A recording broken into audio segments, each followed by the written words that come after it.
They thought Dawn was their advantage. Oh, how adorable. How genuinely embarrassingly adorable. Let me tell you about the Vorkai Collective, and before you ask, yes, that's a real name. They chose it themselves, and no, none of us in the Galactic Observer Corps ever had the courage to tell them it sounds like a sneeze followed by a hiccup. The Vorkai were, by most measurable standards, a formidable species, 12 feet tall, exoskeletal armor plating that could deflect standard plasma rounds, compound eyes that could detect heat signatures through 3 meters of reinforced concrete. Their military doctrine was ancient, refined over 600 years of interplanetary conquest, and it had never failed them, not once, until, of course, they picked the wrong planet. Now, I was stationed aboard Observer Platform Galindra 7, one of 17 neutral monitoring stations positioned throughout the Cygnus Reach. Our job, technically, was to document conflicts without interference. Neutrality, they called it. I called it having the best seat in the galaxy to watch species make catastrophic life-altering mistakes and being absolutely forbidden from saying anything about it. The bureaucratic irony was not lost on me. The Vorkai commander, his designation translated roughly to Keth Var Ulan the Unbroken, had spent 14 of what humans call months planning this operation. His intelligence division had mapped the target continent with obsessive precision. They'd cataloged military installations, tracked patrol patterns, analyzed supply chains. His war council, which included 3 decorated subcommanders named Preth, Asalan, and Duvrak, had simulated the assault over 900 times in their tactical modeling systems. 900 simulations. Every single one ended in Vorkai victory within 72 hours. Keth Var Ulan stood at the front of his command bridge as Galindra 7's long-range sensors tracked his fleet, 47 warships, each one the size of a small city, positioning themselves in high orbit above the target landmass. I watched him from our passive feeds. He had the posture of a being who had never, not once in his long military career, considered the possibility of being wrong. I want you to hold that image in your mind. Savor it. We'll be coming back to it. His plan was elegant, by Vorkai standards. Dawn Assault. It was their signature, their trademark, the tactical cornerstone of 6 centuries of successful conquest. The logic was sound. They believed strike at the psychological transition between sleep and wakefulness, when defenders are disoriented, when command structures are slow to respond, when the sky splits open and fire rains down before anyone has had their morning nutrition supplement. It had worked on Pelavar 4. It had worked on the Murian colonies. It had worked, famously, on the triple-mooned world of Ashet, where the sleeping population had surrendered within 4 hours of first strike. Here's what Keth Var Ulan's intelligence division had catalogued correctly about humans: their military installations, their patrol patterns, their supply chains. Here's what they had somehow catastrophically failed to understand: why those patrol patterns looked the way they did. The humans weren't patrolling those routes because it was convenient. They were patrolling those routes because they had already detected the Vorkai fleet 17 days ago. 17 days ago. Let me introduce you to a human named Petra Volkov, because she is the reason this story exists, and she absolutely deserves the credit. Petra held the rank of Senior Detection Analyst at a facility the humans called Station Coldwatch, buried under 40 meters of mountain rock on the northern edge of the target continent. She was 29 years old. She reportedly survived on an unconscionable amount of a hot brown liquid they call coffee, and she had the kind of eyes, the metaphorical kind, not compound ones, that found things other people missed. 17 days before Keth Var Ulan's fleet came to its final assault position, Petra noticed an anomaly in deep space electromagnetic readings. It was subtle, a gravitational shadow that didn't match any charted stellar object, a communications blackout zone, moving in a very specific, very purposeful direction. She flagged it. Her supervisor, a senior officer named Colonel Femi Adayeze, reviewed the data. He agreed it was anomalous. He escalated it. Within 6 hours, it had reached a human named General Yusra Khalid, who commanded the combined orbital defense network for the entire continent. General Khalid looked at the data, looked at the trajectory, looked at the timeline, and then, according to the official record, said something that I'm told doesn't translate well into most alien languages, but conveys a sentiment roughly equivalent to, well, here we go. Then she started making phone calls.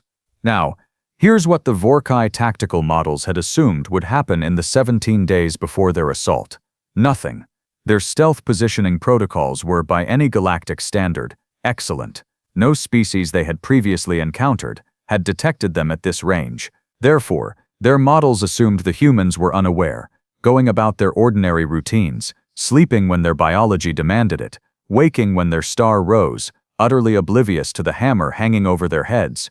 What actually happened in those 17 days was something the Vorkai's 900 simulations had never once considered, because it required understanding a particular human quality that does not exist in Vorkai biology, the specific, almost meditative calm that humans enter when they know exactly what's coming, and have decided with complete conviction what they're going to do about it. The humans call it preparation. I call it, having now watched them do it, quietly terrifying. Within the first 48 hours after Petra's detection, General Khalid had assembled what the humans call a joint task force. Military units from 17 different nations, coordinated under a unified command structure, all operating under communications blackout to avoid alerting the fleet above that their cover was blown. Let me repeat that. 17 nations, historical rivals, countries that within living human memory had pointed weapons at each other, all sitting in the same operational briefing rooms, looking at the same star maps, talking about the same problem. I'm not saying that's impressive. I'm saying that's insane, and also impressive. They evacuated civilian populations from the 3 primary projected landing zones. Quietly, spreading cover stories about military exercises, infrastructure maintenance, seasonal flooding concerns. Humans, it turns out, are remarkably good at moving millions of people while making it look like absolutely nothing is happening. They repositioned their orbital defense platforms, 14 of them, to form what the tactical planners called a layered response grid. This happened over 11 days, each movement small enough to fall within the margin of what Vorkai sensors would classify as routine orbital adjustment. Sub-Commander Preth's surveillance team reviewed those sensor logs 3 times. 3 times, they concluded. Nothing unusual. Routine maintenance cycles. Standard orbital mechanics. Preth reported to Keth Var-Ulan that the target's defensive posture showed no signs of elevated readiness. I watched Keth Var-Ulan nod, satisfied, and turn back to his assault timeline. On Galindra 7, my colleague Narox, a Thuelian observer with 400 years of documented conflict analysis behind him, leaned across the monitoring station and said, quietly, "They have no idea." "No," I agreed. "Should we perhaps?" "Neutrality protocol." Narox made the Thuelian expression that translates roughly to, "This is going to be something." He wasn't wrong.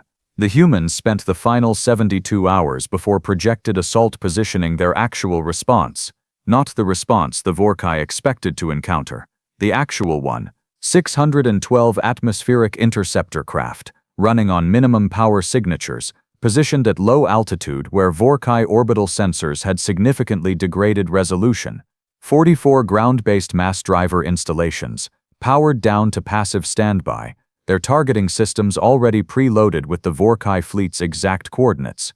The humans had spent 11 days very carefully, very quietly, drawing a targeting solution for every ship in that fleet, and they'd done it while the fleet was still convinced it was invisible.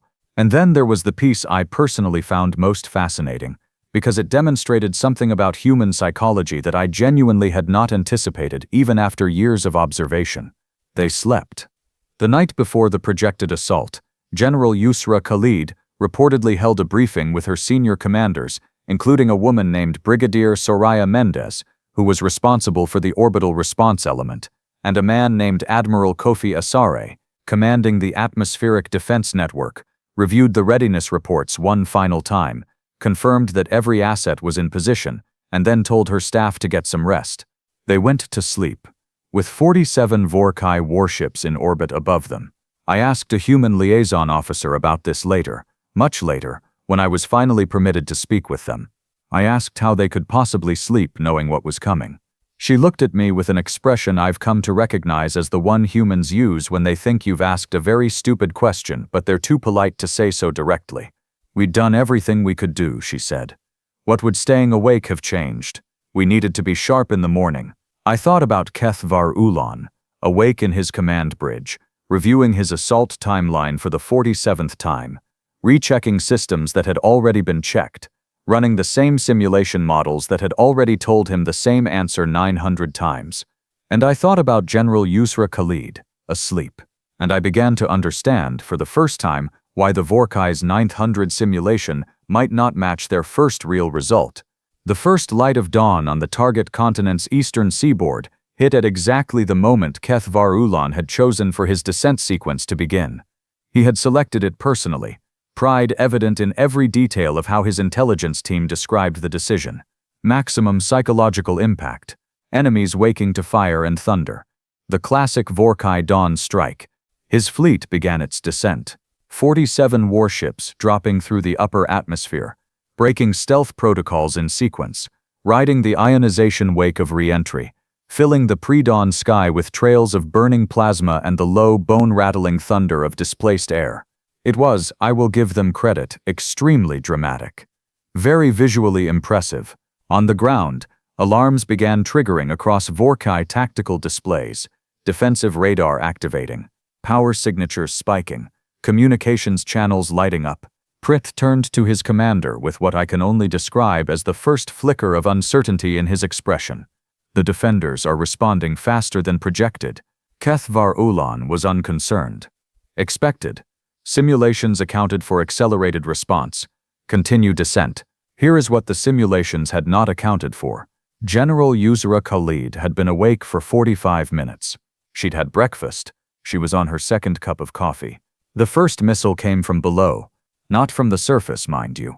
From below the descent corridor, launched from an atmospheric interceptor positioned at 11,000 meters altitude, running cold and dark for the last 18 hours, sitting in exactly the position that Vorkai targeting resolution could not clearly resolve. The missile wasn't even particularly large. It didn't need to be. It needed to be fast, precise, and aimed at a very specific junction point on the lead warship's starboard shield array. It was all three. The explosion was, according to our sensor readings, technically minor in terms of structural damage, maybe 4% of the lead ship's total shielding capacity. Keth Var Ulan's damage reports would later characterize it as negligible. What it wasn't negligible for was the tactical picture it revealed, because that one missile required a response, and responding to it meant the lead ship had to redirect power from its descent propulsion sequence to its defensive grid, which changed its velocity, which broke formation with the ships behind it, which caused the second ship in the descent column to make an emergency adjustment, which cascaded through the entire 47-ship formation like a disruption pulse through a fluid system, every ship suddenly reacting to the ship in front of it rather than following the coordinated descent protocol they had rehearsed. 47 warships, descending in coordinated precision, turned into 47 warships trying to avoid running into each other. Subcommander Osalan, commanding the 3rd descent column, shouted something across the tactical channel that the Vorkai translation matrix rendered diplomatically as, "This is not the simulation." I can only assume the original was more colorful. On Galindra 7, Narox made a sound. I looked over. His 400-year career of conflict observation had apparently not prepared him for what our sensors were currently displaying. They planned for that, he said. Yes, one missile. One missile. He was quiet for a moment. That's actually elegant. It really was. I didn't want to admit how much I was enjoying myself given neutrality protocol, but I was absolutely enjoying myself. The human tactical doctrine, and I want you to understand, this was not improvisation. This was planned, rehearsed, and wargamed over the 11 days the Vorkai thought the humans were sleeping, was called something that translated roughly to disruption sequencing. The core principle, as I understand it, was borrowed from something humans do to each other called martial arts. You don't try to match a larger opponent's strength directly, you redirect it. You use their momentum against them. The Vorkai fleet's greatest advantage in a descent assault was its coordination. 47 ships moving as one, covering each other's vulnerabilities, presenting a combined defensive envelope that no individual system could crack. So General Khalid had decided, with quiet and devastating logic, not to attack the fleet. She had attacked the coordination. 40 seconds after the first missile, the atmospheric interceptor network launched in sequence, not a massed salvo, which the Vorkai could have responded to collectively, but a rolling cascade of individual strikes targeting different ships at different points of their descent arc, each one calibrated to force a slightly different defensive response, each response creating a slightly different position deviation, the deviations compounding, multiplying, feeding back through the formation until the tight geometric precision of the Vorkai descent column looked, on our tactical display, like a diagram of controlled catastrophe. Keth Varulan's voice on the tactical channel was admirably steady. Give him that much. Maintain formation. Counter-targeting sequence Gamma. All ships respond. The mass drivers fired. All 44 of them. Simultaneously. I want to be very precise about what mass drivers are, because I think it's important for context. They don't fire energy weapons. They fire metal. Very large pieces of metal, accelerated to very high velocities, in a format that has no electronic signature to jam, no propulsion system to disable, and no guidance package to spoof. Humans had been throwing rocks at things for a very, very long time before they went to space, and it turns out that at sufficient velocity, a rock is still a rock regardless of how sophisticated your defensive systems are. 44 mass driver rounds, pre-targeted on 44 of the 47 ships in the Vorkai fleet, hit within a window of approximately 3 seconds. The results varied by ship. Several took direct structural hits. Several more took glancing impacts that compromised hull integrity. Several had been displaced enough by the interceptor strike cascade that the rounds missed, which I'm sure felt like a victory, right up until they realized the rounds that missed their original targets hit different ships instead. The Vorkai tactical channel, which Galindra 7's passive arrays were recording in full, became extremely loud. Preth's voice cut through first. 17 ships reporting damage. Shield failures on 9. Descent control compromised on Asilan. Column 3 is breaking up. Duvrak, the 3rd sub-commander. We're being targeted from below our descent corridor. They have assets at altitude. The sensor resolution gap. Keth Varulan. Silence. All of you. Silence. His next words were slower. Controlled. The voice of someone performing composure rather than feeling it. Combat formation. All ships transition to combat formation. Abort descent sequence. That decision, I will tell you, was tactically correct. Retreating to orbit and reforming would have been the right call. It would have given the Vorkai time to reassess, to analyze what had just happened to their formation, to account for the human assets they hadn't known existed. It was the right decision. It was also, unfortunately for Keth Varulan, the decision General Khalid had anticipated. Brigadier Soraya Mendez had been waiting for exactly this moment. Her element, the orbital response component, had spent 11 days positioning 14 human orbital defense platforms in a configuration that, from above, looked like routine maintenance clusters. From a tactical geometry standpoint, it was something else entirely. It was a catch. As the Vorkai fleet began pulling up from its descent arc, decelerating, redirecting thrust toward a return-to-orbit trajectory, those 14 platforms came online. Full power, full targeting, and from the Vorkai fleet's current position, angled mid-transition between descent and ascent, caught in the worst possible moment of a maneuver, they were inside the catch. Admiral Kofi Asare's voice came across the human command channel, calm as a weather forecast. Orbital net is hot. They're in the basket. Weapons free. I had never heard the phrase "in the basket" before that moment. I have since researched it. It refers to a fishing technique. Humans had apparently named an orbital weapons engagement after fishing. I cannot decide if that's funny or the most terrifying thing I've ever learned. What followed was not, strictly speaking, a battle. A battle implies two sides engaging on roughly comparable terms. What followed was closer to a controlled demonstration of what happens when a military force transitions from one maneuver to another, while 14 weapons platforms have pre-computed firing solutions for every ship in their fleet. The Vorkai fought back. They absolutely did. Their point defense systems were excellent, and several of the orbital platforms took serious damage. Duvrak's command ship, to its credit, managed to break out of the engagement envelope entirely and reach open space. One of the smaller frigates in the fleet performed a genuinely impressive reverse thrust maneuver that got it clear of the orbital net before the platforms could reacquire. But Keth Varulan's flagship did not get clear. Neither did 26 of his 47 warships. The flagship's final position, according to our sensor logs, was a decaying orbit, trailing atmosphere and venting drive plasma, listing 17 degrees off its central axis. Still intact, still capable of life support, damaged beyond any possibility of combat effectiveness. Keth Var Ulan requested communication with the human command structure. 40 minutes after the engagement ended, General Yusra Khalid took the call. She was, according to the human communications log, finishing her third cup of coffee.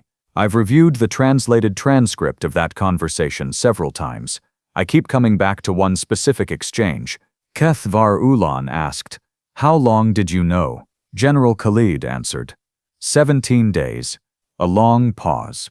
"You spent 17 days preparing." "We did. And you said nothing. You gave no warning, no ultimatum." General Khalid, and I want to be very precise about her tone here, because the communications log includes voice stress analysis, sounded genuinely puzzled, not offended, not triumphant, puzzled. "You were in the process of invading our planet," she said. "What exactly did you expect us to warn you about?" Keth Var Ulan didn't answer that. What he did, instead, was transmit a formal request for salvage assistance for the human military to help recover the crews of his damaged ships before their orbital positions degraded too far. It was, under galactic conventions, a standard request. Most species would comply, eventually, after appropriate negotiations, after the formal recording of terms and conditions. General Khalid had her search and rescue teams deployed within the hour. No negotiations, no conditions attached. She sent them immediately, pulling crews off other assignments to launch the recovery operation faster. Keth Var Ulan apparently sat with that for a while. A human crew led by a rescue specialist named Lieutenant Benedict Osei, a man who by all accounts was built like a small mountain and had a voice like gravel in a metal drum, was the first to breach the flagship's emergency airlock. He came in with medical equipment and a portable translation device, and the first thing he said to the Vorkai crew was something that the translation matrix rendered as, "Okay, who's hurt first? Let's get sorted." Not a declaration of victory, not terms of surrender, not a speech. Let's get sorted. I spoke with Lieutenant Osei later, when observer protocols permitted contact with the parties involved in documented engagements. I asked him what he'd been thinking when he boarded the flagship. He looked at me with that expression again, the one I was beginning to recognize. Thinking. I was thinking about how many of them needed medical attention, and whether my medic's Vorkai physiology training was going to be good enough. There were 40 crew in bad shape in that forward section. "You weren't thinking about the fact that you'd just defeated them?" He shrugged. The casual elevation and lowering of the shoulders that humans use to indicate a very particular blend of indifference and practicality. The fight was over. That part wasn't my job. My job was making sure everybody got home. On Galindra 7, I wrote my observation report. It was, by the standards of the Galactic Observer Corps, an unusually long document. My supervisor, a senior analyst named Director Thuven, reviewed it and called me directly, which she had never done before in my 8 years under her oversight. "You've written 6,000 words, she said. Yes. The engagement itself lasted 40 minutes. The engagement, yes. The part I found significant started 17 days earlier. A pause. The preparation period. The preparation period, I agreed. They knew. They had 17 days and they used every hour of them. Not scrambling, not panicking, planning, rehearsing, sleeping when they needed to. And then when the moment came, they were already in position. The Vorkai never had a chance because they were still assuming they were hunting. They didn't realize they were the ones walking into the trap until the trap had already closed. Director Thuven was quiet for a moment. "Add a recommendation," she said finally, "for the General Species Advisory Database. Flag humans as a species that requires recategorization. Under what heading? Remove them from emerging threat, low preparedness. Put them under." She paused, and I could hear her searching for appropriate language. "Unknown ceiling. We don't know what their limit is. I don't think we should assume we do." I added the flag. Keth Var Ulan was repatriated 4 months later, after the standard diplomatic process concluded. I understand he retired from active Vorkai military service shortly after returning home. The official record cites health reasons. Preth, Asilan, and Duvrak were also returned. They gave a joint testimony to the Vorkai High Command about the engagement. I've heard the contents of that testimony described, secondhand, by a Vorkai diplomatic contact. The description that apparently stopped the High Command cold, the moment that changed how the Vorkai Collective would categorize humanity in every threat assessment going forward, was not about the mass drivers, or the orbital net, or the interceptor cascade.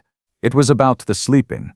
Preth reportedly stood in front of the High Command and said, "They knew we were coming for 17 days, and the night before we arrived, their senior commander went to sleep. Not because she was unafraid, because she had already finished preparing, and she understood that being rested was the most useful thing she could do." The room was apparently very quiet after that. I think about Petra Volkov sometimes, a 29-year-old analyst running on coffee, staring at a sensor anomaly that nobody else had noticed, deciding it was worth flagging. That's where it started. Not in the general's office, not in the weapons systems, in one person paying attention, in the middle of a night shift, and deciding that the small thing they'd found mattered. The Vorkai had 600 years of victories behind them. They had 900 simulations. They had 47 warships and a commander who had never once been wrong. And they chose Dawn, because Dawn had always worked before. The humans were already in position above them. They'd been waiting there for 17 days,